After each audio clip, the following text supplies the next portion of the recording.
Hello दोस्तों, मेरा नाम है रवि और मैं आज सिलेबस पढ़ूंगा केमिस्ट्री का। तो केमिस्ट्री में 3 चैप्टर हैं। बेसिकली बहुत सारे चैप्टर हैं, तो बहुत सारे चैप्टर हैं। ठीक है। धातु, द्रव्य तथा द्रव की अवस्थाएं, धातु अधातु, अम्ल क्षार और लवण। ठीक है।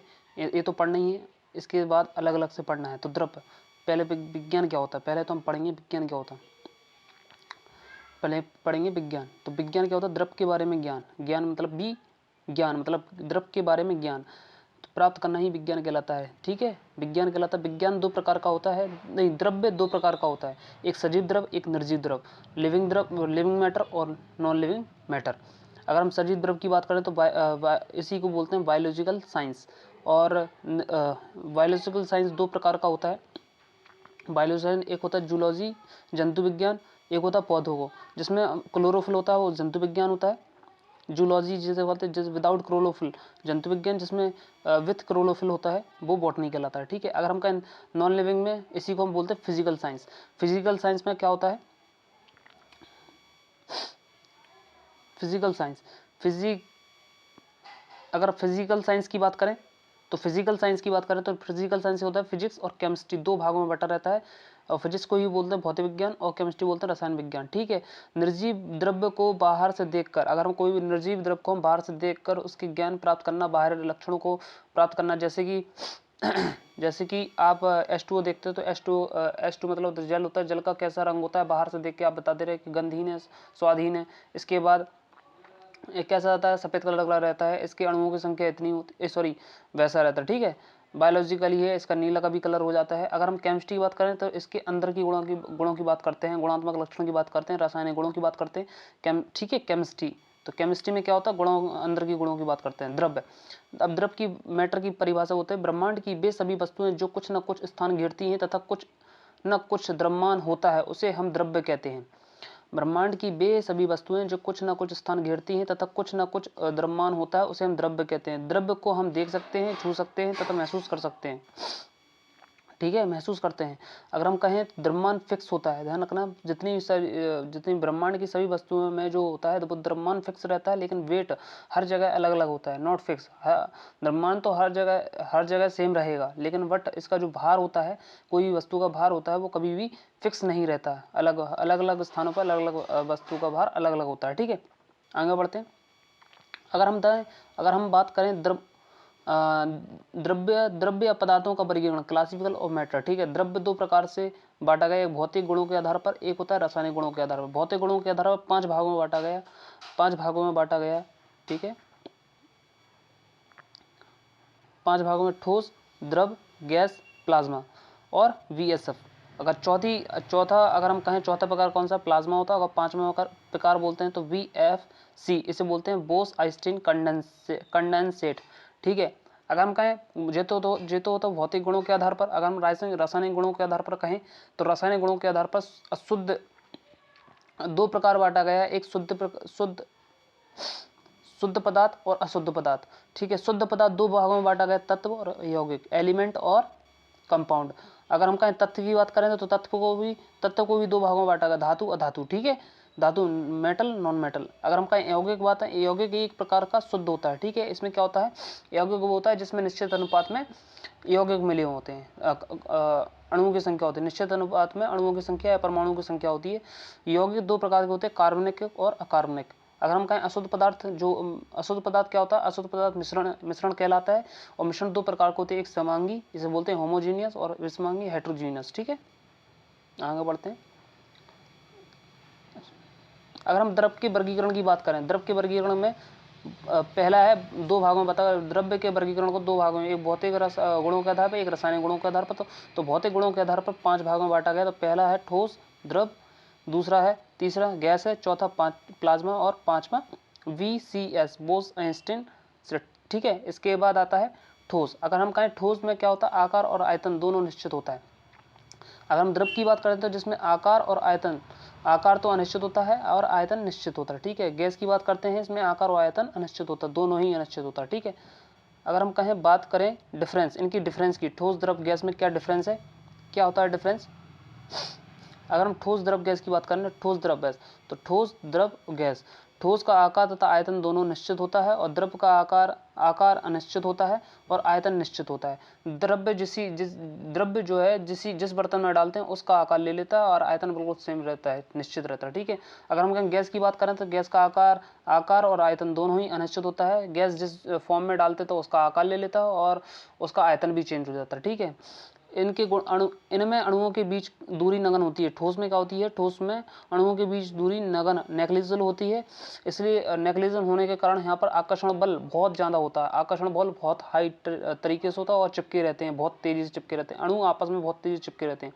अगर द्रव की बात करें तो इनमें अणुओं के बीच थोड़ी दूरी कम होती है, थोड़ी दूरी कम होती है। यहाँ पर आकर्षण बल जो होती है, अट्रैक्टिव फोर्स, थोड़ा सा कम होता है। किसके अपेक्षा, ठोस की अपेक्षा थोड़ा सा कम रहता है, जिससे यहाँ पर अणुओं के बीच की दूरी क्या होती है, थोड़ी सी कम होती है, थोड़ी सी या बड़ी होती है या कम होती है, ठीक है। अगर हम गैस की बात करें तो इनके अणुओं के बीच की दूरी काफ़ी दूर दूर होती है और यहाँ पर जो अट्रैक्टिव फोर्स है वो कम होता है, काफ़ी कम होता है, ठीक है, काफ़ी कम होता है, ठीक है। इसलिए क्या होता है, गैस के अणु इधर उधर भागते रहते हैं, ठीक है। अगर हम कहें डेंसिटी की बात करते हैं, डेंसिटी यहाँ पर ठोसों में हाई होती है। अगर हम कहें डेंसिटी, घनत्व, अगर घनत्व की बात करें तो ज़्यादा हाई रहती है, मैक्सिमम रहती है, इसलिए ठोस भारी रहता है। अगर डेंसिटी द्रव की बात करें तो यहाँ पर डेंसिटी इसकी क्या होती है, लेस होती है, कम होती है, क्योंकि ठोस के जो अणु होते हैं वो ज़्यादा तेजी से चिपके रहते हैं, इसलिए डेंसिटी यहाँ पर अधिक होती है। अगर डेंसिटी यहाँ पर कम होगी तो द्रव होता है, और अगर डेंसिटी बिल्कुल कम हो जाए तो कहाँ वो गैस होगी, ठीक है।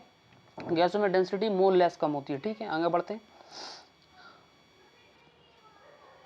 अगर हम कहें कि इनका गलनांक, मेल्टिंग पॉइंट तथा क्वथनांक, बॉइलिंग पॉइंट सर्वाधिक होता है किनका, ठोसों का, ठीक है। जिस ताप पर ये पिघलना शुरू कर दें मेल्टिंग पॉइंट, जिस ताप पर उबलना शुरू कर दें ये बॉइलिंग पॉइंट कहलाता है। अणुओं के बीच की दूरी पर डिपेंड करती है। अगर हम कहें इनका गलनांक पॉइंट और क्वथनांक दोनों ही अणुओं के बीच की दूरी पर डिपेंड करते हैं। जितने ज़्यादा पास होंगे उतना ज़्यादा बॉइलिंग पॉइंट और मेल्टिंग पॉइंट लगेगा, जितनी दूर होगा उतना कम बॉइलिंग पॉइंट और मेल्टिंग पॉइंट लगेगा, ठीक है। अगर हम कहें द्रव की बात करें, इनका गलनांक तथा क्वथनांक ठोसों से कम होता है, क्योंकि इनके अणुओं के बीच की दूरी में ठोसों से कम होती है, दूरी कम होती है। तो इसलिए यहाँ पर क्या होता है, यहाँ पर अणुओं के बीच की दूरी कम होती है, इसलिए यहाँ पर क्वथनांक और गलनांक थोड़ा ठोसों से कम लगता है। अगर हम गैस की बात करें, इनका गलनांक तथा क्वथनांक ठोसों तथा द्रवों में कम होता है, सबसे कम, क्योंकि इनमें अणुओं की बीच की दूरी का सबसे कम होती है, ठीक है। इनमें अणुओं की बीच की दूरी सबसे कम होती है, इसलिए पांचवा अगर हम देखें तो पांचवा पॉइंट है, इनमें प्रसार सबसे कम होता है। अगर हम कहें ठोस में सबसे ज़्यादा प्रसार कम होता है, मतलब भागते इधर उधर भागते कम है, और नगन होता है, इसलिए वे चिपके रहते हैं, ठीक है। इनमें प्रसार ठोसों से अधिक होता है, तो ठोसों से प्रसार से अधिक का गर्म करेंगे तो इनमें ऊर्जा अणु क्या कर लेते हैं, ऊर्जा प्राप्त कर लेते हैं और फिर इधर उधर भागते हैं, तो इनमें कम होता है। अगर हम गैस से कम होता है ठोस द्रव में। अगर हम कहें इसमें प्रसार सबसे ज़्यादा होता है, जैसे ही अगर अणु गर्म हुए, अणु ऊर्जा प्राप्त की और ये भागना स्टार्ट कर दिया, ठीक है। तो सबसे पहले अगर ठोस गर्म करेंगे तो द्रव में चेंज होगा, और द्रव में चेंज करेंगे तो गैस में चेंज होगा। अगर सीधे ठोस से सीधे गैस बने उसे बोलते हैं सब्लिमेशन, ऊर्ध्वपातन, ठीक है। आगे बढ़ते हैं। चौथा पॉइंट, चौथे में क्या पढ़ना है, चौथे में हम पढ़ेंगे इसे क्या कहते हैं, इसे कहते हैं आपका प्लाज्मा। चौथा अगर हम कहें प्लाज्मा, ठीक है। केमिस्ट्री में अगर हम कहें, केमिस्ट्री में बात करें, केमिस्ट्री में केमिस्ट्री में दो चीज़ें होती हैं। केमिस्ट्री में जो तत्व बना होता है दो चीज़ों से बना होता है, एक आयन होता है उसमें और एक इलेक्ट्रॉन होता है, ठीक है। केमिस्ट्री में कोई भी तत्व जब आप गर्म करते हैं तो इलेक्ट्रॉन त्यागता है, ठीक है। अगर हम कहें सोडियम का जो परमाणु क्रमांक है वो 11 होता है, तो पहली कक्षा में 2, दूसरी कक्षा में 8 और तीसरी कक्षा में 1। एटोमेटिक अगर नंबर की बात करें तो 11 होती है। किसी एलिमेंट में अगर 11 इलेक्ट्रॉन होते हैं तो उसी में 11 प्रोटॉन भी होंगे, ठीक है। जितने इलेक्ट्रॉन की संख्या उतनी प्रोटॉन की संख्या। अगर हम सोडियम की बात करें तो सोडियम में 2, 8 और 1। अगर उसने अपना इलेक्ट्रॉन त्याग दिया तो एक इलेक्ट्रॉन त्यागने पर एक प्रोटॉन एक धनात्मक बढ़ता है, एक इलेक्ट्रॉन त्यागने पर एक धनात्मक। जब किसी भी तत्व से एक इलेक्ट्रॉन बाहर निकालते हैं तो एक प्रोटॉन की संख्या बढ़ जाती है। तो जैसे 10 ई है, 11 इलेक्ट्रॉन तो यहाँ पर 10 यहाँ पर बचे कितने, एक निकाल दिया तो यहाँ पर 10 इलेक्ट्रॉन बचे, तो एक प्रोटॉन की संख्या में कितने वृद्धि हो गई, 11 प्रोटॉन की वृद्धि हो गई, तो 11 प्रोटॉन हो जाएंगे। तो ठीक है। तो यहाँ पर 10 -10 और +10, यहाँ पर एक प्लस का आया, तो यहाँ पर जो है Na धनात्मक आएगा। इसलिए जब भी किसी तत्व से एक इलेक्ट्रॉन बाहर निकालते हैं तो एक प्रोटॉन की संख्या बढ़ जाती है। तो एक चीज़ और याद रखो, एक चीज़ याद रखना है, Na11 जब गर्म करते हैं तो इलेक्ट्रॉन का त्यागना धनात्मक आयन देता है Na+, ठीक है। अगर हम कहें, अगर सोडियम को गर्म करेंगे और इलेक्ट्रॉन को ग्रहण करेगा तो ऋणायन आयन प्राप्त होगा, ठीक है। तो इसी प्रकार आयन प्लस इलेक्ट्रॉन, आयन दो प्रकार का होता है, धनात्मक और ऋणात्मक। आयन में आयन प्लस इलेक्ट्रॉन का मिश्रण ही प्लाज्मा कहलाता है। आगे बढ़ते हैं।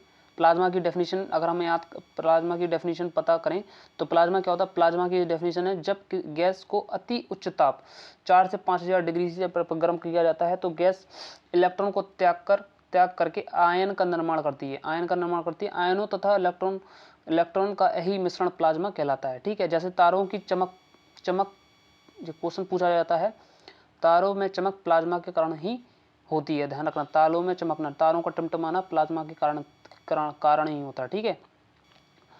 अब तारे हमें टिमटिमाते दिखते हैं यहाँ से, तो वो प्रकाश का वर्तन के कारण होता है, ठीक है। अगर हम कहें 5वां पॉइंट देखते हैं, VEC, अगर हम कहें इसका फुल फॉर्म होता है वेस आइंस्टाइन कंडेंसन द्रव। यह द्रव की 5वीं अवस्था होती है तथा द्रव की इस अवस्था की परिकल्पना भारतीय वैज्ञानिक सत्येंद्र नाथ बोस तथा आइंस्टीन ने किया था। दूसरा पॉइंट क्या है, द्रव की इस अवस्था को 2001 में अमेरिका के 3 वैज्ञानिक कैटले, कॉर्नेल तथा बीमैन ने प्राप्त किया। तीसरा पॉइंट, अगर तीसरे पॉइंट की बात करें तो तीसरे पॉइंट का, जब गैस को अति निम्न घनत्व मतलब तो लो डेंसिटी तथा परम शून्य तापमान एब्सोल्यूट लो टेम्परेचर जैसे 0 केल्विन से लेकर -4273 डिग्री सी पर ठंडा किया जाता है तो द्रव की 5वीं अवस्था प्राप्त होती है, जिसे हम BEC कहते हैं, ठीक है। 5वीं अवस्था प्राप्त होती है। आगे बढ़ते हैं। अगर हम कहें अवस्था परिवर्तन बहुत सारे प्रकार से होता है। तो अवस्था परिवर्तन 2 प्रकार से होता है। द्रव्य की अवस्था परिवर्तन 2 प्रकार से किया जाता है। पहला आता है तापमान बढ़ाकर या ऊष्मा देकर, दूसरा है दाब बढ़ाकर। अगर हम किसी बर्फ को अगर हम तापमान बढ़ा दें, किसी चीज़ को तापमान बढ़ा दें तो बर्फ से क्या हो जाएगा, वो जल में द्रव में चेंज हो जाएगा, सॉलिड से बर्फ द्रव में चेंज हो गया, फिर गैस में चेंज हो गया। तो यहाँ पर क्या होगा, घनत्व सर्वाधिक होगा। यहाँ पर ठोसों से कम घनत्व होगा, यहाँ पर सबसे कम घनत्व होगा, ठीक है।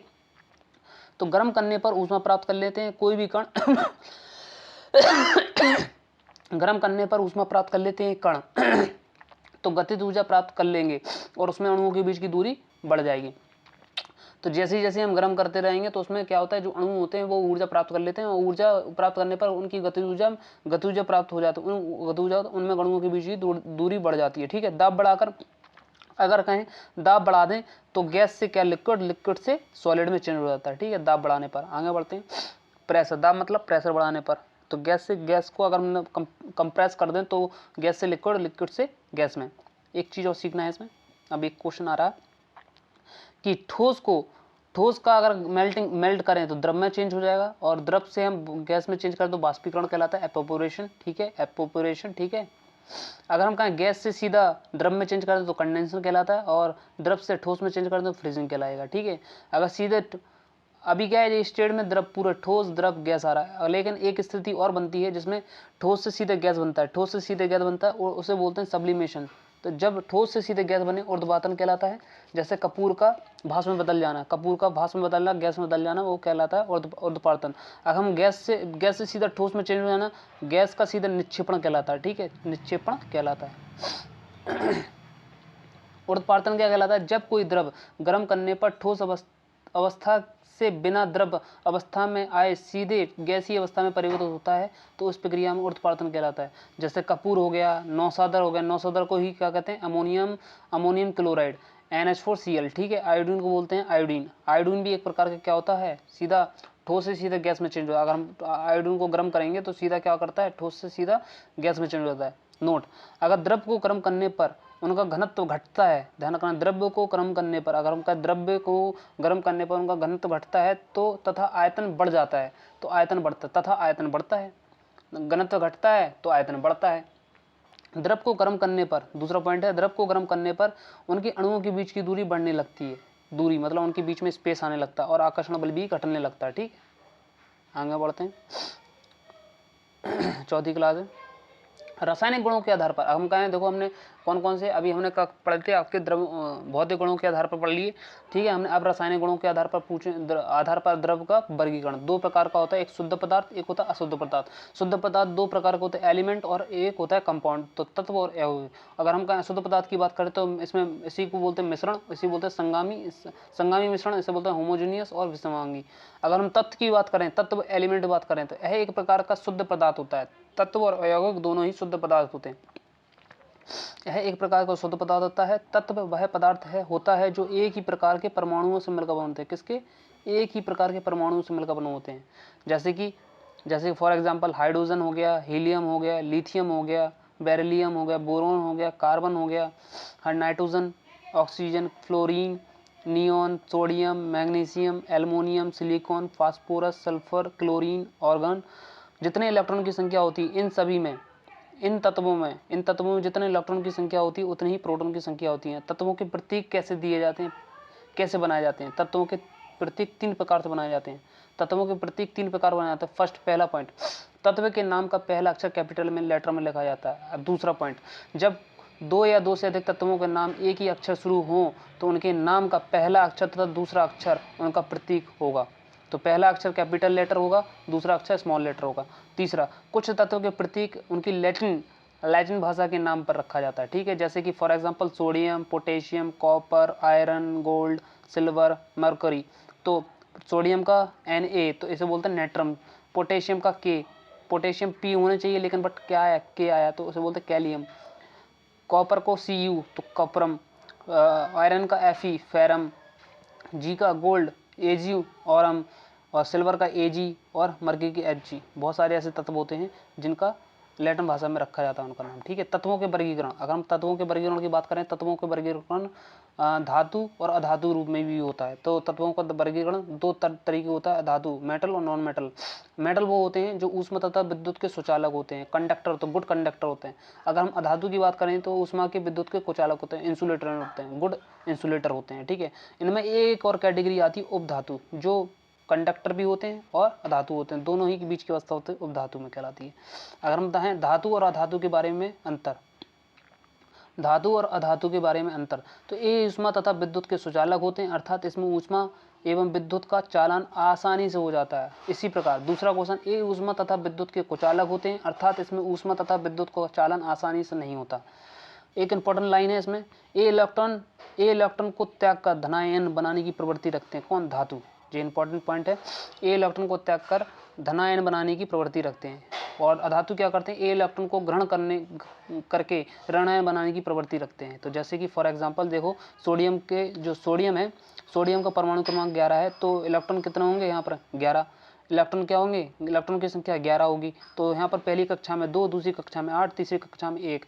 यहाँ पर सोडियम को त्यागना जरूरी है, नहीं तो वो अजीब से लगे तो कुछ भी उसमें ऋण आए। तो अगर हम उसने त्यागा तो ऐसी क्लोरीन देखो, क्लोरीन की जो परमाणु क्रमांक होता है 17 होता है। 17 तो 2, 8, पहली कक्षा में 2, फिर दूसरी कक्षा में 8, तीसरी कक्षा में 7।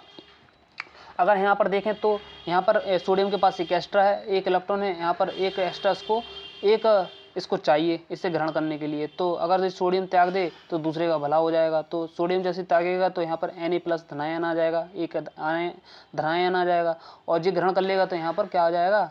एक इलेक्ट्रॉन से त्यागा, इसने ग्रहण कर लिया, तो इसकी पूरी कक्षा में 2, 8 और 8 पूरे भर गए, तो इस पर एक ऋणायन आ जाएगा। ठीक है, जैसे ही वो ग्रहण करेगा, कोई ग्रहण करेगा ऋणायन आएगा, और अगर जैसे ही छोड़ेगा उसे धनायन आएगा। ठीक है, आगे बढ़ते हैं। ये समानता ठोस में पाए जाते हैं, ये समानता ठोस में पाए जाते हैं। ठीक है, ये समानता ठोस अवस्था में पाए जाते हैं। किसमें? ठोस अवस्था में पाए जाते हैं। कौन? धातु। धातु हमें समानता ठोस अवस्था में पाए जाते हैं, और इसमें अपवाद एक है बस, मरकरी द्रव अवस्था में पाई जाती है।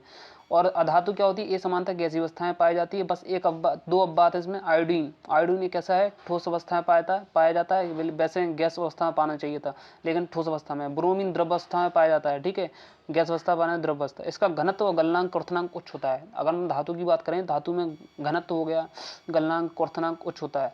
अगर हम कहें अधातु की बात करें, घनत्व, गलनांक, क्वथनांक यहाँ पर निम्न होता है। इनमें आघात वर्धीनता, इसे बोलते हैं मेलेबिलिटी, ठीक है। तन्यता होते हैं डक्टिलिटी। अगर सोनोरस का गुण पाया जाता है किन में, धातु में। धातु को तान कर, पीट कर, इसके बाद तुम्हारा टकरा कर इनको क्या करते हैं, इनका प्रसार किया जाता है, बढ़ाया जाता है, इनको फैलाया जाता है, ठीक है। लेकिन इसमें धातु गैस फॉर्म में होती है, इनको हम ना ही पीट सकते हैं ना ही कुछ कर सकते हैं, ठीक है। तो इनमें नहीं पाया जाता है ये सब गुण, ठीक है। आगे बढ़ते हैं 5वीं क्लास। धातु विद्युत धनात्मक होती हैं। धातु कैसी होती है, विद्युत धनात्मक होती हैं, अर्थात ए इलेक्ट्रॉन को त्यागने की क्षमता रखती हैं। अगर हम कहें धातु विद्युत ऋणात्मक होती है, अर्थात ए इलेक्ट्रॉन ग्रहण करने की क्षमता रखती हैं। ये ऊष्मा और विद्युत के सुचालक होते हैं। कौन, धातु। और अधातु कैसे होते हैं, ये ऊष्मा तथा विद्युत के कुचालक होते हैं। धातु में आघात वर्तना वो बोलते हैं मेलेबिलिटी और डक्टिलिटी, सोनोरस के गुण पाए जाते हैं, लेकिन अधातुओं में ये गुण नहीं पाया जाता, ठीक है। आगे बढ़ते हैं। अब हम पढ़ते हैं आघात वर्धनीयता, इसे बोलते हैं मेलेबिलिटी होता है। आघात वर्धनीयता पढ़ते हैं, ठीक है। अगर कहें आघात वर्धनीयता की बात करें तो मेलेबिलिटी, तो जब धातुओं को पीटा जाता है तो धातुएं पतले चादर के रूप में फैलते चले जाते हैं और धातुओं का यह गुण आघात वर्धनीयता कहलाते हैं। जैसे गोल्ड सबसे हाईएस्ट, सर्वाधिक आघात वर्धनीय धातु है, गोल्ड में ही सबसे ज़्यादा पाया जाता है। फिर इसके बाद एल्युमिनियम की फॉइल देखी होगी आपने, गोल्ड का परख देखी होगी जो सोने पे, स्टील की एल्युमिनियम की परख देखी होगी आपने, ठीक है। सिल्वर की परख देखी होगी आपने मिठाइयों में लगी हुई, ठीक है। ये सब। तन्यता की बात करें, तन्यता क्या होती है, तन्यता मतलब फैलाना। धातुओं को खींचने पर तार जैसी संरचना का निर्माण होता है, तन्यता। डक्टिलिटी कहलाता है। धातुओं में तन्यता गुण होता है। अगर हम इसकी बात करें तो इसमें सबसे इंपॉर्टेंट एग्जाम्पल कौन सा है, प्लेटिनम। प्लेटिनम सब सर्वाधिक तन्य धातु, तत्पश्चात फिर इसके बाद गोल्ड आता है। गोल्ड को ही लैटिन भाषा में ऑरम बोलते हैं, ठीक है। अगर हम कहें उपधातु की बात करें तो उपधातु क्या होता है, उपधातु को मेटोलाइट बोलते हैं, मेटोलाइट्स बोलते हैं। उपधातु को मेटोलाइट बोलते हैं। इसी को हम अर्धचालक कहते हैं, सेमीकंडक्टर बोलते हैं। ये सेमीकंडक्टर होता है।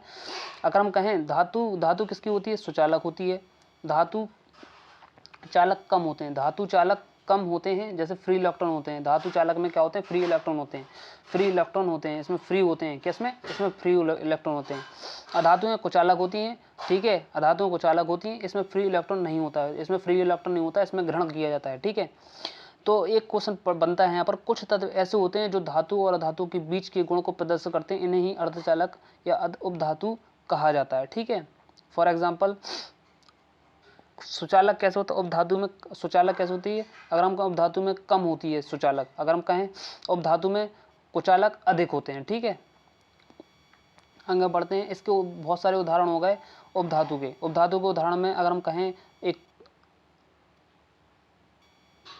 हम कहें कि बोरोन हो गया, सिलिकॉन हो गया, जर्मेनियम हो गया, आर्सेनिक हो गया, ट्यूटेलियम हो गया, ये सब कैसे हैं, बहुत सारे अच्छे उदाहरण हैं।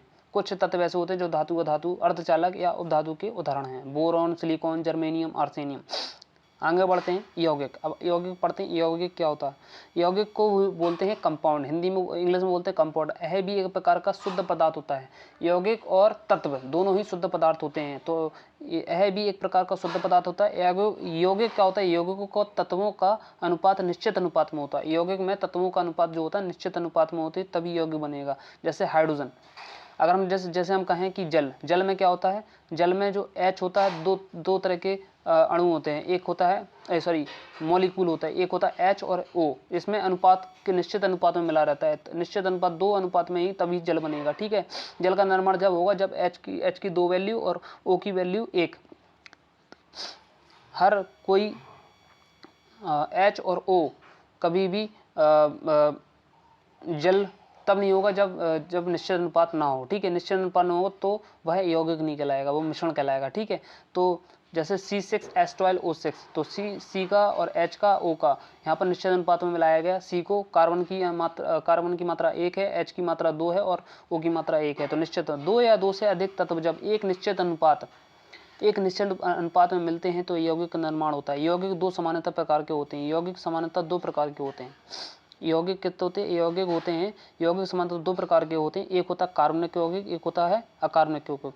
अब हम कार्बनिक यौगिक की बात करते हैं, ऑर्गेनिक कंपाउंड बोलते हैं, और अकार्बनिक यौगिक की बात करते हैं, इन ऑर्गेनिक कंपाउंड बोलते हैं, ठीक है। जैसे कि फॉर एग्जांपल तो अगर हम कहें कार्बन, यहाँ पर क्या होता है, कार्बन के यौगिक में कार्बन की मुख्य भूमिका होती है, अकार्बनिक कार्बन में कार्बन की मुख्य भूमिका नहीं होती है।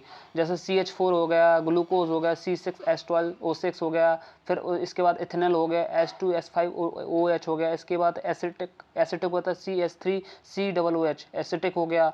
अगर हम कहें इनमें देखो कार्बन मुख्य भूमिका निभा रहा है। लेकिन अगर हम कहें इनऑर्गेनिक की बात करें तो अमोनिया हो गया, CO कार्बन मोनोऑक्साइड हो गया, कार्बन डाइऑक्साइड हो गया, H2O ETC। इसमें क्या होता है, एक कार्बन और कार्बन डाइऑक्साइड ये अपवाद होते हैं, बस एक अपवाद होते हैं, ना ही ये कैसे होते हैं, कार्बनिक यौगिक होते हैं। ठीक है, आगे बढ़ते हैं। मिश्रण, अगर हम मिश्रण की बात करें तो मिश्रण क्या होता है, मिश्रण एक अशुद्ध पदार्थ होता है। कैसा होता है मिश्रण, एक अशुद्ध पदार्थ होता है। इसमें जब दो या दो से अधिक अवयव एक निश्चित अनुपात में नहीं मिले होते हैं तो उसे मिश्रण कहते हैं। मिश्रण दो प्रकार का होता है, समांगी मिश्रण और विषमांगी मिश्रण। तो समांगी मिश्रण को बोलते हैं होमोजीनियस मिक्सचर और विषमांगी मिश्रण को हेट्रोजीनियस मिक्सचर बोलते हैं। ठीक है, आगे बढ़ते हैं। समांगी मिश्रण, समांगी मिश्रण क्या होता है, होमोजीनियस मिक्सचर। अगर हम कहें ऐसा मिश्रण जिसमें मिश्रण के सभी अवयव एक समान रूप से मिले होते हैं उसे समांगी मिश्रण कहलाते हैं। एक समान रूप से, जैसे नमक का विलयन, जैसे नमक हमने पानी में, अगर हमने नमक मिला दिया तो नमक पूरी तरीके से पानी में विलय हो गया, दिखेगा नहीं पानी में, नमक दिखता नहीं है, तो उसमें अणु पूरी तरीके से मिल जाता है। जैसे सॉल्ट सॉल्यूशन हो गया, शुगर सॉल्यूशन हो गया, अलय हो गया, मिश्र धातु, एक धातु और दूसरी धातु को मिलाने पर अलय बन गया, एक मिक्सचर बन गया। जैसे कॉपर और जिंक का मिश्रण मिलाने पर पूरी तरीके से अलग मिश्रण बन जाए तो मिश्र धातु समांगी मिश्रण कहलाता है। वायु कैसा है, वायु भी एक प्रकार का कैसा है, विभिन्न गैसों का मिश्रण होता है, तो वायु एक समांगी मिश्रण है। अगर हम इसी बात को दूसरा अगर हम पढ़ते हैं, दूसरा क्या पढ़ते हैं, अगर हम दूसरी की बात करते हैं, दूसरा होता है विषमांगी मिश्रण। विषमांगी मिश्रण क्या होता है, हेट्रोजीनियस मिश्रण होता है। ऐसा मिश्रण जिसमें मिश्रण के सभी अवयव एक समान रूप से नहीं मिले होते हैं, ठीक है, उन्हें विषमांगी मिश्रण कहते हैं। जैसे तेल, अगर हम तेल में अगर हम क्या करें, पानी मिला दें तो पानी का घनत्व होता है नीचे और पानी का घनत्व कम होता है, इसलिए पानी कहाँ बैठ जाएगा, नीचे। पानी का घनत्व अधिक होता है इसलिए पानी नीचे बैठ जाएगा। अगर पानी का अधिक घनत्व कम होगा तो तेल ऊपर हो जाएगा। ठीक है, तेल का घनत्व कम होता है। ठीक है, साबुन का विलयन तो सॉफ्ट सॉल्यूशन देखा, तो इसमें बहुत सारे मिश्रण यूज़ किए जाते हैं। सीमेंट और बालू में सीमेंट मिला देना, ठीक है, बालू में सीमेंट मिलाना, ये भी विषमांगी होता है। अब मिश्रण निम्नलिखित 3 रूपों में पाया जाता है। मिश्रण 3 रूपों में पाया जाता है, बहुत इंपॉर्टेंट है, यही पढ़ना है। मिश्रण 3 रूपों में पाया जाता है। ये पहला है विलयन। मिश्रण 3 रूपों में पाया जाता है। पहला विलयन, सॉल्यूशन बोलते हैं जिसे, निलंबन, सस्पेंशन बोलते हैं। तीसरा कोलाइडी, पेपर में बहुत भर के क्वेश्चन पूछा जाता है कोलाइडी मिश्रण से।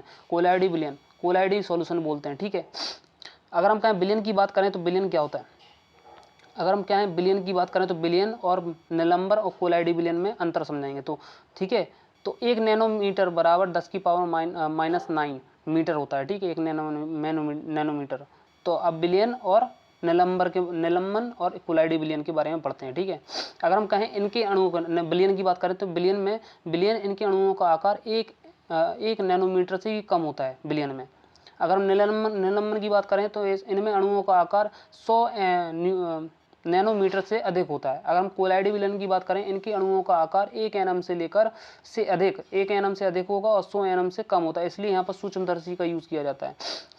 दूसरा क्वेश्चन है विलयन में। विलयन में अणुओं को हम नहीं देख सकते, अणुओं को हम देख नहीं सकते विलयन में। अगर हम कहें निलंबन में अणुओं को हम देख सकते हैं, क्योंकि इनकी जो अणुओं की संख्या होती है थोड़ी बड़ी होती है, 100 नैनोमीटर होता है। अगर हम कहें कोलाइडी विलयन, इनमें अणुओं को हम देख सकते हैं सूक्ष्मदर्शी की सहायता से। ठीक है, इनको भी देख सकते हैं, इनको भी देख सकते हैं।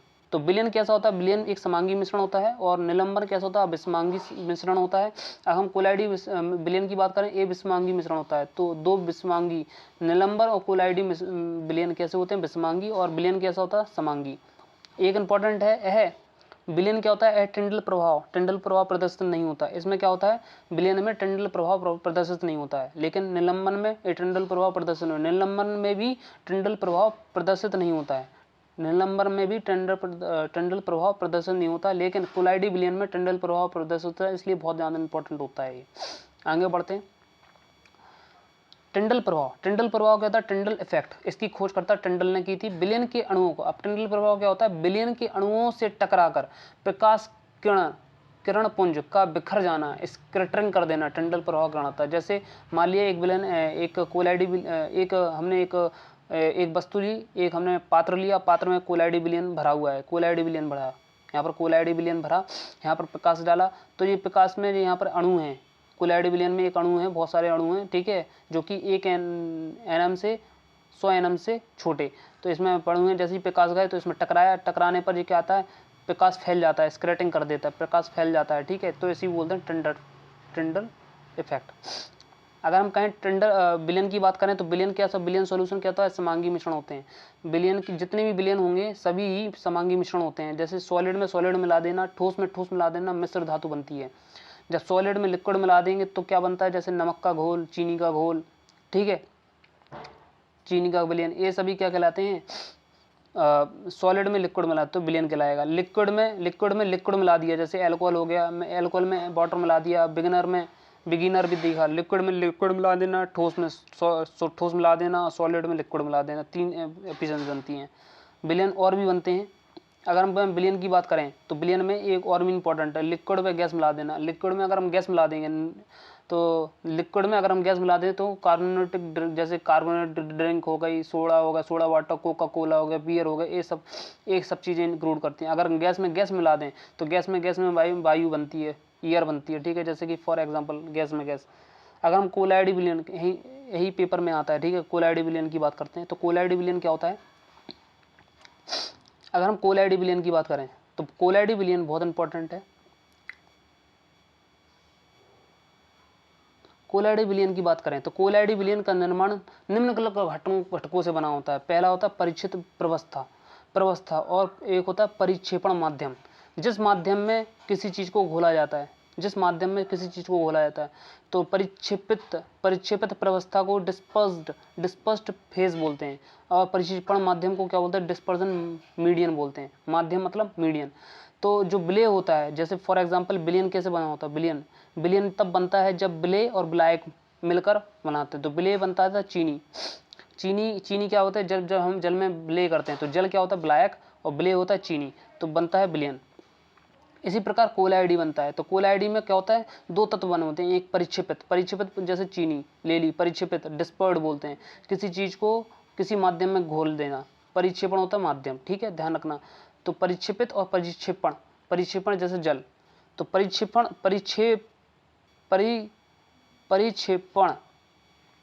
क्या होता है, परिक्षेपण माध्यम क्या कहलाता है। अब देखें परिक्षेपण माध्यम क्या होता है।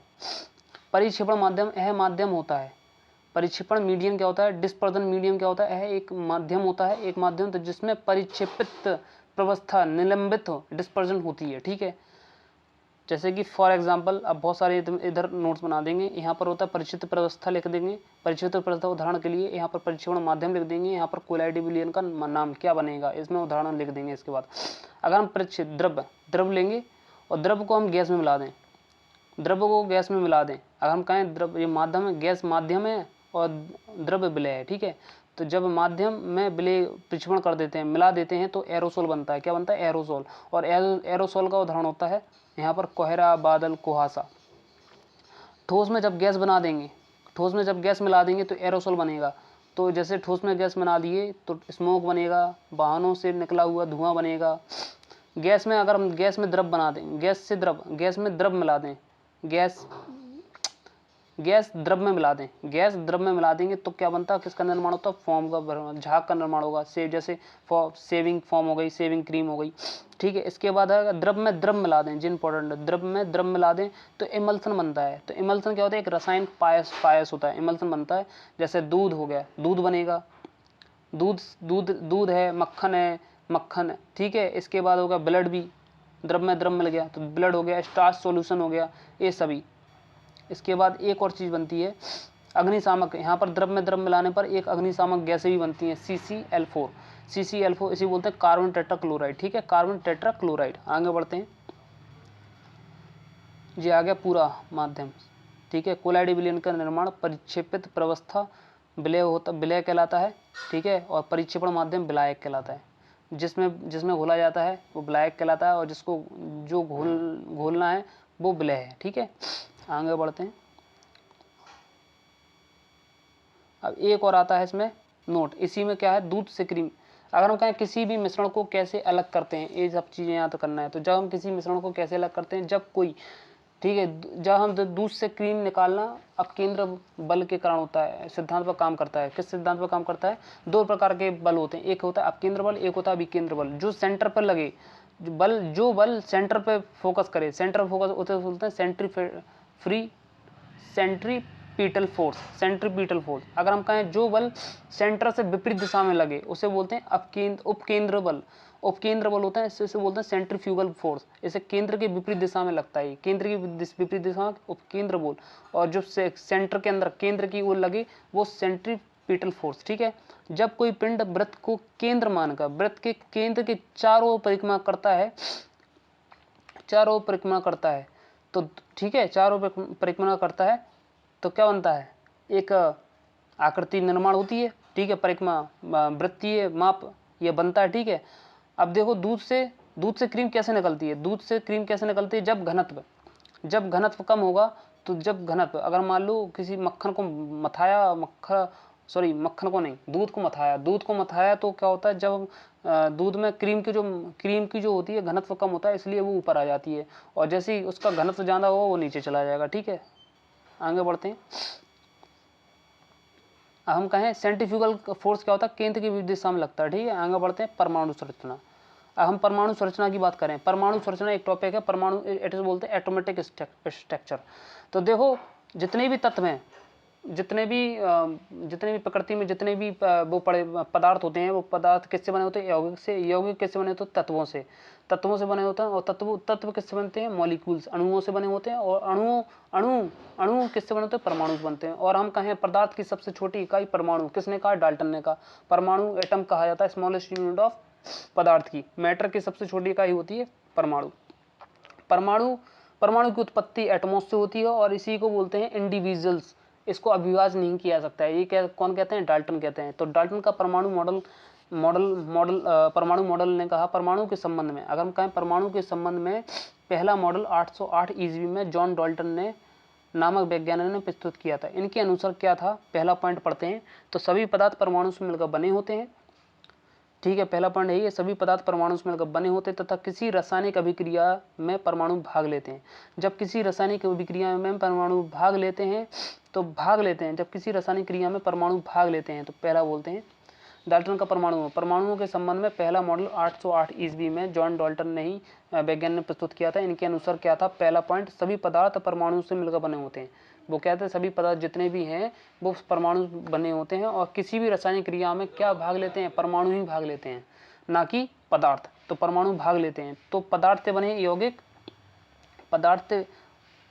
पदार्थ की सबसे छोटी पदार्थ की यूनिट है, देखो परमाणु सबसे छोटा, मैटर का सबसे छोटी यूनिट है। ठीक है, ये परमाणु कहते हैं। कौन कहते हैं? परमाणु मॉडल कह रहे थे कि इससे छोटे ज़्यादा इसको और विभाजित नहीं किया सकता है, किया जा सकता है। जैसे कि हाइड्रोजन 2s2o परमाणु की, इसमें कितनी हाइड्रोजन की परमाणु कितने हैं? इसमें 4।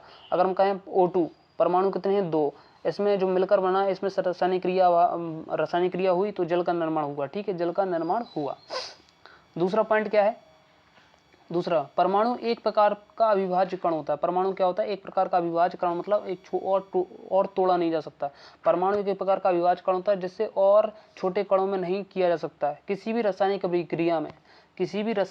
अभिक्रिया में परमाणु को ना तो उत्पन्न किया जा सकता है, ना ही नष्ट किया जा सकता है। ना ही परमाणु को उत्पन्न किया जा सकता है, ना ही नष्ट किया जा सकता है। तो इसको क्या करते हैं? इसको बस एक्सचेंज कर देते हैं, मतलब एक जगह से दूसरे स्थान पे पहुंच जाता है। जैसे 2s2, इसमें 4 हाइड्रोजन है। O2, इसमें 2 ऑक्सीजन है। 2 ऑक्सीजन में तो जब जैसे ही मिलकर बना है तो उसमें जल के अणुओं की संख्या कितनी हो गई? 4। जल के अणुओं की संख्या कितनी हो गई? 2 यूनिट बनी, 2 अणुओं की संख्या, तो जल के 2 अणुओं की संख्या बनी है। ठीक है, आगे बढ़ते हैं। तीसरा पॉइंट, डाल्टन का तीसरा पॉइंट में क्या कहते हैं? एक ही प्रकार के परमाणु, तीसरा पॉइंट क्या है? एक ही प्रकार परमाणुओं के रासायनिक गुणधर्म समान होते हैं। अगर हम कहें एक ही प्रकार के परमाणुओं के रासायनिक गुणधर्म ही समान होते हैं। चौथा पॉइंट क्या है? विभिन्न प्रकार के परमाणुओं को रासायनिक गुणधर्म अलग अलग होते हैं। अगर हम कहें बहुत सारे प्रकार के, अगर हम परमाणुओं के रासायनिक गुणधर्म अलग अलग होते हैं। ठीक है, पांचवा पॉइंट क्या बोलते हैं? यौगिकों का निर्माण तभी संभव होता है, हम जब यौगिक मतलब कंपाउंड का निर्माण तभी संभव होता है जब 2 या 2 से अधिक परमाणु एक निश्चित अनुपात में अभिक्रिया करें। जब कोई एक निश्चित यौगिक निश्चित अनुपात में अभिक्रिया करें उसे यौगिक का निर्माण होता है। जैसे कि हाइड्रोजन देखा होगा तुमने, जल में क्या होता है, दो हाइड्रोजन है, एक ऑक्सीजन है, तो इसमें दो 2:1 का रेशियो में मॉलिक्यूल्स होते हैं। ठीक है, 2:1 की में मॉलिक्यूल होता है। और अगर हम कहें हाइड्रोजन पेरोक्साइड में 2 हाइड्रोजन होते हैं, 2 ऑक्सीजन होते हैं, तो इसमें क्या होता है, ये यौगिक है एक प्रकार का। क्या है, ये यौगिक है, ये भी यौगिक है। ठीक है, इसमें निश्चित अनुपात है, यौगिक बनेगा। ये कैसा तुम्हारा मिश्रण है, ये मिश्रण है, क्योंकि इसमें देखो हर हाइड्रोजन और ऑक्सीजन का मिलने पर, हाइड्रोजन मॉलिक्यूल होने पर जरूर नहीं वो जली हो। ठीक है, तो हाइड्रोजन पेरोक्साइड बोलते हैं उसे, 2 ऑक्सीजन 2 हाइड्रोजन। कार्बोनेट कैसे हैं, ये तुम्हारा ऑक्सीजन नहीं है, ये तुम्हारा कैसा है, ये भी यौगिक है। यौगिक का निर्माण तभी संभव है जब अधिक परमाणु एक निश्चित अनुपात में होता है। तो ये यौगिक है, ये भी यौगिक है, ये कैसा है, मिश्रण है, हाइड्रोजन पेरोक्साइड। अगर हम कहें, अब डाल्टन ने कहा कि एटॉमिक का अविभाज्य नहीं किया जा सकता। डाल्टन ने ऐसा कहा था कि अविभाज्य नहीं किया सकता और छोटे रूप में नहीं तोड़ा जाता। लेकिन इससे भी छोटे एटम से भी छोटे एटम में इसमें 3 प्रकार के मूल कण होते हैं, इलेक्ट्रॉन, प्रोटॉन, न्यूट्रॉन की खोज डाल्टन फेल्ड हो गया। यहाँ पर तो क्या है, यहाँ पर डाल्टन फेल हो गया। डाल्टन ने क्या कहा कि एटम को और छोटा विभाज्य नहीं किया जा सकता। लेकिन संभवतः रियलिटी क्या है, रियलिटी ये है कि इलेक्ट्रॉन, प्रोटॉन, एटम को और छोटा विभाज्य किया जा सकता है, इलेक्ट्रॉन, प्रोटॉन, न्यूट्रॉन 3। तो इलेक्ट्रॉन पर ऋणात्मक और प्रोटॉन पर पॉजिटिव और न्यूट्रॉन पर कोई भी उदासीन नहीं है। तो इसके 3 अंदर कण होते हैं। परमाणु की खोज, अगर हम कहें परमाणु की खोज में 3 प्रकार के मूल कण और आए, जिसमें electron Thomson, proton Rutherford, neutron Chadwick. तो इलेक्ट्रॉन पर ऋणावेश, प्रोटॉन पर धनावेश और न्यूट्रॉन पर विद्युत उदासीन। ठीक है, आगे बढ़ते हैं। आवेश 2 प्रकार के होते हैं। आवेश होते हैं, एक प्रकार का आवेश होते हैं, एक होता है समान आवेश, एक होता है विपरीत आवेश। ठीक है, विपरीत आवेश। तो समान आवेश में प्रतिकर्षित करते हैं, डिस्ट्रैक्ट करते हैं। समान आवेश में माइनस में प्रतिकर्षित होगा, प्लस में प्रतिकर्षित होगा और माइनस प्लस में आकृत होगा, तो प्रतिकर्षित होगा ये। ठीक है, ये पढ़ लिए हो तुम, कैसा होगा, प्रतिकर्षित होंगे, माइनस प्रतिकर्षित होंगे और प्लस माइनस एक दूसरे को अट्रैक्ट करेंगे। ठीक है, आगे बढ़ते हैं। अब देखो डाल्टन का यहाँ पर क्या हो गया, फेल हो गया। तो टॉमसन आए, टॉमसन से पूछा डाल्टन ने कि बताओ जरा कैसे उसमें एटम में, आपके एटम में 3 तत्व होते हैं। ठीक है, 3 तत्व होते हैं, इलेक्ट्रॉन, प्रोटॉन, न्यूट्रॉन होते हैं। ठीक है, तो टॉमसन ने बताया 1904 में तरबूज मॉडल दिया। ठीक है, तो टॉमसन बोले कि परमाणु विद्युत उदासीन होता है। परमाणु क्या होता है, विद्युत उदासीन होता है। इसमें क्या होता है, आवेश रहित होता है। कैसा होता है, परमाणु आवेश रहित होता है।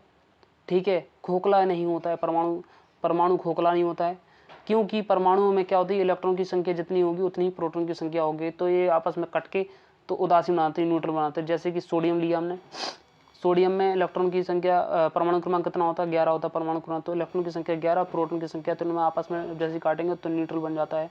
ये तो प्रूव कर दिया। अब टॉमसन ने कहा कि अब वाटरमेलन मॉडल होता है, वाटरमेलन में एक समान रूप से फैला होता है, क्या, नीले कलर का धनावेश प्रोटॉन एक समान रूप से फैला होता है, ऐसा बोलते हैं टॉमसन। ठीक है, और इसमें क्या होता है, तरबूज के बीजों की तरह इलेक्ट्रॉन धसे रहते हैं रेड कलर में। तो परमाणु पर कोई आवेश नहीं होता, ध्यान रखना। और इन्होंने कहा था कि परमाणु क्या होता है, खोखला नहीं होता है। ठीक है, तो अब ये फेल कहाँ होते हैं, फेल करने के लिए आए रदरफोर्ड। अब रदरफोर्ड आए किसको, टॉमसन को फेल किया किन्होंने, रदरफोर्ड ने। तो देखो डाल्टन को फेल किया टॉमसन ने, टॉमसन को फेल किया रदरफोर्ड ने। ठीक है, तो रदरफोर्ड आए, तो रदरफोर्ड क्या 1911 में उन्होंने क्या, रदरफोर्ड का मॉडल एल्फा पार्टिकल्स, अगर हम कहें उनका मॉडल का नाम है एल्फा पार्टिकल, धनावेश होता है। एल्फा पार्टिकल मतलब होता है तुम्हें धनावेश होता है जब एल्फा पार्टिकल्स। अगर हम कहें निष्कर्ष, एल्फा मतलब होता है सोने की पन्नी पर एल्फा कणों की बौछार करना, तो निष्कर्ष यहाँ पर क्या हुआ कि परमाणु खोखला है। तो पहला निष्कर्ष यहाँ से निकला, परमाणु खोखला है, परमाणु का अधिकांश भाग खोखला है, पहला एक निष्कर्ष निकाला। दूसरा निष्कर्ष है, इसमें जो स्थान है जिस पर धनावेश है, इसमें एक स्थान है जिस पर एक धनावेश है, तो जब हम अल्फा कण ने रदरफोर्ड ने अल्फा कण प्रतिकरण किए तो कुछ तत्व ऐसे होकर सीधे निकल गए, कुछ तत्व ऐसे हैं जो डिस्ट्रैक्ट होकर वहाँ पहुँच गए, कुछ तत्व कुछ किरणें कुछ ऐसी हैं वो जो वापस लौट गई, ठीक है, कुछ किरणें आप वापस लौट गई, तो एक स्थान पर जिस पर धनावेश होता है, ठीक है। तीसरा क्या निकला, परमाणु का समस्त द्रव्यमान उसी स्थान पर केंद्रित होता है जिसे इन्होंने नाभिक कहा। तो नाभिक में, और नाभिक को ही न्यूक्लियस इन्होंने कहा। तो न्यूक्लियस की खोज किसने की, रदरफोर्ड ने की। पहला दूसरा चौथा पॉइंट निकला। अब एक क्वेश्चन आता है, क्या आता है कि अब इन्होंने बताया कि कैसे कैसे काम करता है, तो यहाँ पर कहाँ फेल होगा ये, रदरफोर्ड कहाँ फेल होता है हम बताते हैं। देखो, इन्होंने कहा परमाणु खोखला होता है, परमाणु में बीच में होता है धनावेश, धनावेश में क्या होता है, प्रोटॉन और न्यूट्रॉन, बीच में होता है नाभिक में प्रोटॉन और न्यूट्रॉन होता है, दो होते हैं। तो प्रोटॉन में पॉजिटिव धनावेश होता है और इलेक्ट्रॉन पर नेगेटिव आवेश होता है। तो ये बताते हैं कि इलेक्ट्रॉन जो होता है प्रोटॉन और न्यूट्रॉन की चक्कर लगाते हैं, ठीक है। तो यही फेल होगा। तो नाभिक, प्रोटॉन और न्यूट्रॉन, तो न्यूट्रॉन पर उदासीन, प्रोटॉन के कारण होता है। नाभिक पे जो धनावेश होता है प्रोटॉन के कारण होता है परमाणु। और नाभिक के खाली चारों ओर खाली क्षेत्र है, नाभिक के चारों ओर खाली क्षेत्र है, और यहाँ पर क्या करता है, इलेक्ट्रॉन वृत्तीय मार्ग में घूमते रहते हैं। यहीं पर फेल हो गए, बस यहीं पर क्या हो गया, ये फेल हो गए आपके, रदरफोर्ड यहीं पर फेल हो गए। तो यहाँ पर एक वैज्ञानिक और हुए, मैक्सवेल ने बस इनकी एक बात पकड़ ली, और जब मैक्सवेल ने इनकी एक बात पकड़ी तो मैक्सवेल की एक बात, तो प्रोटॉन, तो ये इन्होंने कहा कि जो बताओ, जब प्रोटॉन अगर बीच में नाभिक में अगर प्लस पॉइंट है और अगर इसका चक्कर लगा रहा है, इलेक्ट्रॉन चक्कर लगा रहा है, तो ये घूमने नहीं देगा, ये तो पृथ्वी आकर्षित करेगा, तो घूमने नहीं देगा। तो इन्होंने एक बात पकड़ ली, तो यहाँ पर मैं क्या हो गया, रदरफोर्ड फेल हुआ, ठीक है। आगे बढ़ते हैं, अब आ जाते हैं परमाणु क्रमांक। अब इसी को डिस्क्राइब कर दिया उन्होंने। तो परमाणु क्या होता है, एटम। परमाणु का आकार त्रिज्या 10⁻⁻15 मीटर होता है, और इसी को बोलते हैं 10⁻1000। परमाणु विद्युत उदासीन होता है। परमाणु कैसा होता है, विद्युत उदासीन होता है। कारण क्या है, इसमें इलेक्ट्रॉन की संख्या जितनी होगी उतनी ही प्रोटॉन की संख्या। परमाणु में 3 प्रकार के स्थायी मूल कण, परमानेंट फंडामेंटल स्थायी मूल कण होते हैं। एक परमानेंट फंडामेंटल पार्टिकल्स होते हैं, उपस्थित होते हैं, जिसमें 3 तत्व होते हैं, इलेक्ट्रॉन, प्रोटॉन, न्यूट्रॉन। अगर हम कहें मूल कण की बात करें, तो मूल कण खोजकर्ता, प्रतीक, आवेश और आवेश की मात्रा। अगर हम इलेक्ट्रॉन की बात करें, तो इलेक्ट्रॉन की खोज किसने, थॉमसन ने की थी। इसकी जो अगर हम कहें इसको प्रतीक, इसकी कैसी प्रतीक है, इसकी प्रतीक होता है E-1 और -1 E0। इसमें ऋण आवेश होता है, नेगेटिव चार्ज होता है। अगर हम आवेश की कूलाम की मात्रा का, तो -1.6 × 10⁻⁻90 कूलाम। अगर हम प्रोटॉन की बात करें, तो प्रोटॉन में रदरफोर्ड या गोल्डस्टीन को ज़्यादा वरीयता दी। प्रोटॉन की खोज किसने की, रदरफोर्ड या गोल्डस्टीन। तो प्रोटॉन B+ या 1p1 धनावेश होता है, पॉजिटिव चार्ज होता है, और जितना पॉजिटिव चार्ज होगा उतना ही क्या होगा, कूलाम होता है। तो +1.6 × 10⁻⁻19 कूलाम। न्यूट्रॉन की बात करेंगे, तो न्यूट्रॉन क्या होता है, न्यूट्रॉन की खोज किसने की, चैडविक ने की। तो N0011, ठीक है, उदासीन होता है, न्यूट्रल होता है, कोई आवेश नहीं होता है, और यहाँ पर आवेश की मात्रा 0 होगी। ईंट पर नाच, तो ईंट पर electron, proton, Rutherford, neutron, Chadwick, ठीक है। अगर हम कहें नोट, अगर आगे बढ़ते हैं, अब यहाँ पर क्या है कि कैसे खोज की, इलेक्ट्रॉन की किस किरणों से हुई, ये सब पता करना है। तो इलेक्ट्रॉन की खोज किससे हुई, तो यहाँ पर एक एक करके पढ़ते हैं। तो इलेक्ट्रॉन की खोज कैथोड किरण से हुई। प्रोटॉन की खोज कैनाल किरणों तथा धन किरणों से हुई, ठीक है, कैनाल किरणों तथा धन किरणों से हुई। अगर न्यूट्रॉन की खोज किससे हुई, बेरिलियम तत्व पर अल्फा कणों की बौछार करने पर। अगर हम कहें न्यूट्रॉन की खोज कैसे हुई, न्यूट्रॉन एक उदासीन होता है, न्यूट्रल होता है, इसलिए बेरिलियम तत्व है, उस पर अल्फा कणों की बौछार करने पर हुई। तो अगर हम कहें इलेक्ट्रॉन की खोज कैसे हुई, तो पहला तो एक वैज्ञानिक थे जूलियस फ्लिकर ने क्या किया, एक प्रयोग किया कांच की ट्यूब पर। कांच की ट्यूब में क्या किया, एक विद्युत धारा प्रवाहित की, तो जिसमें 2 तरीके के वो रंगी थी रॉड, एक होती कैथोड रॉड और एक होती एनोड रॉड। इनको विद्युत धारा प्रवाहित की, इनमें क्या है, विद्युत धारा प्रवाहित की, तो विद्युत धारा क्या है, प्रवाहित करने पर तो क्या देखा इन्होंने देखा कि कैथोड से जो किरण निकली वो एनोड की तरफ चली गई, एनोड की तरफ चली गई।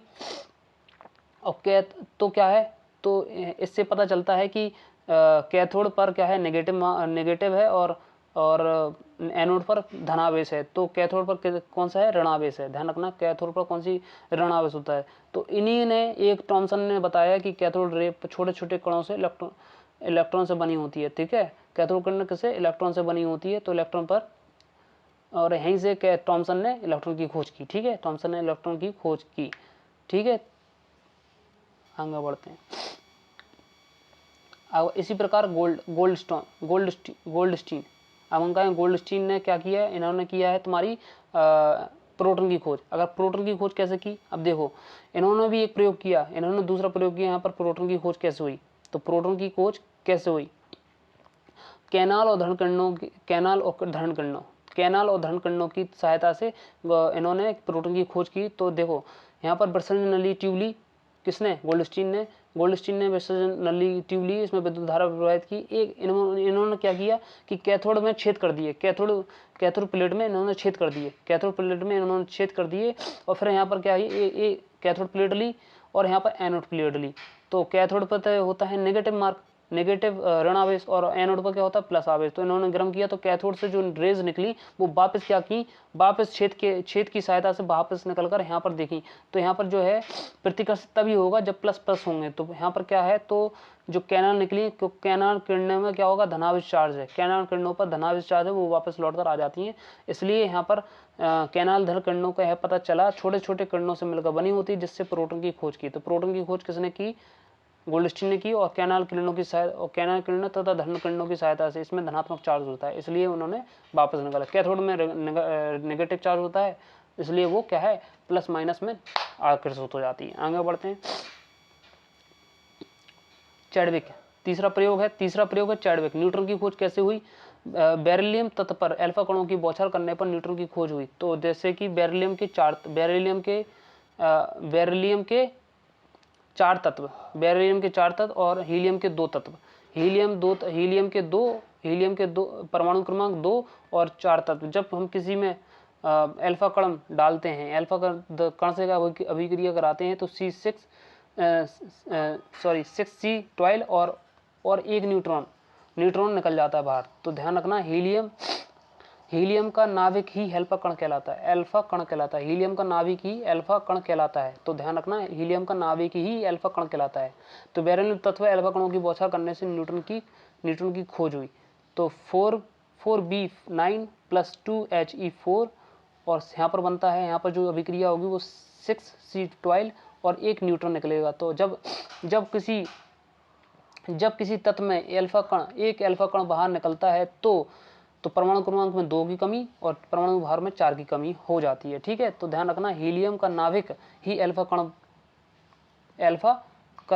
होता है। ठीक है, बस आज के लिए इतना काफ़ी है। और अगले नेक्स्ट क्लास में 12वें क्लास में पढ़ना है टॉमसन का परमाणु मॉडल, तरबूज मॉडल।